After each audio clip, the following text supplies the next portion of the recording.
जय माता दी दोस्तों, चैत्र नवरात्रि के समापन को अब कुछ ही दिन शेष है।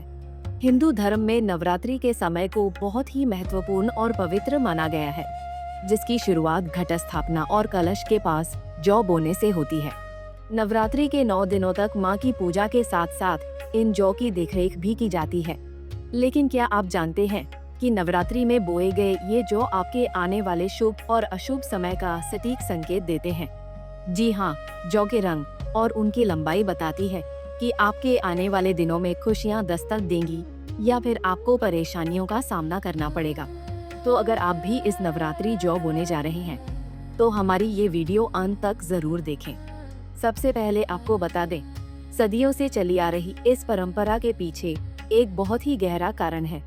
पौराणिक मान्यताओं के अनुसार जब इस सृष्टि की शुरुआत हुई थी तो पहली फसल जौ ही थी, इसीलिए इसे पूर्ण धान्य माना जाता है। साथ ही चैत्र नवरात्रि से ही हिंदू नववर्ष की शुरुआत भी होती है, इसीलिए किसी भी देवी देवता की पूजा या हवन में जौ का इस्तेमाल अनिवार्य है। कहते हैं कि विधि विधान से जौ बोने से माँ दुर्गा और माँ अन्नपूर्णा का साक्षात आशीर्वाद प्राप्त होता है और घर में सुख समृद्धि का वास होता है। धार्मिक मान्यताओं के अनुसार नवरात्रि पर उगाई जाने वाली ये जौ हमारे भविष्य से जुड़ी कई गुप्त बातों के संकेत देती है। तो आइए जानते हैं इन संकेतों के बारे में। बता दें, अगर आपके बोए हुए जौ 2 से 3 दिन में ही अंकुरित होकर तेजी से बढ़ने लगे और इनका रंग नीचे से आधा पीला और ऊपर से आधा हरा हो, तो यह बहुत ही शुभ माना जाता है। इसका अर्थ है कि आने वाले साल का आधा समय आपके लिए सामान्य रहेगा, लेकिन बाद का आधा हिस्सा बहुत ही शानदार और खुशहाल बीतेगा।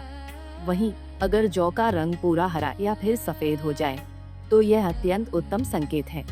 कहते हैं, जिन भक्तों पर माता रानी की विशेष कृपा होती है उनके जौ सफेद या गहरे हरे रंग के उगते हैं। यह संकेत है कि आपके जीवन में सुख समृद्धि, धन दौलत और अपार खुशियां आने वाली हैं। लेकिन दोस्तों, अगर आपके जौ का रंग नीचे से हरा और ऊपर से पीला पड़ जाए तो इसका मतलब है कि साल की शुरुआत तो बहुत अच्छी होगी, लेकिन बाद में आपको कुछ चुनौतियों या परेशानियों का सामना करना पड़ सकता है। यानी यह साल आपके लिए मिला जुला साबित होगा। ध्यान देने वाली बात यह है कि अगर 9 दिनों के भीतर जौ बिल्कुल न उगे या पूरी तरह पीली पड़कर मुरझा जाए तो इसे एक अशुभ संकेत माना जाता है। शास्त्रों के अनुसार इसका अर्थ है कि आने वाले समय में परिवार पर कोई बड़ी समस्या या मानसिक तनाव आ सकता है। ऐसे में आपको माता रानी से क्षमा याचना कर विशेष पूजा अर्चना करनी चाहिए।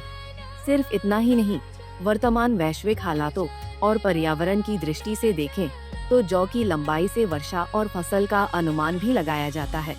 यदि जौ उचित आकार और लंबाई में नहीं उगते तो माना जाता है कि उस वर्ष वर्षा कम होगी और पैदावार पर असर पड़ सकता है।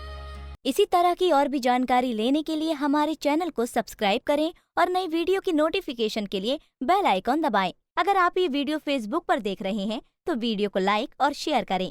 साथ ही अपनी राय कमेंट बॉक्स में जरूर बताएं। धन्यवाद।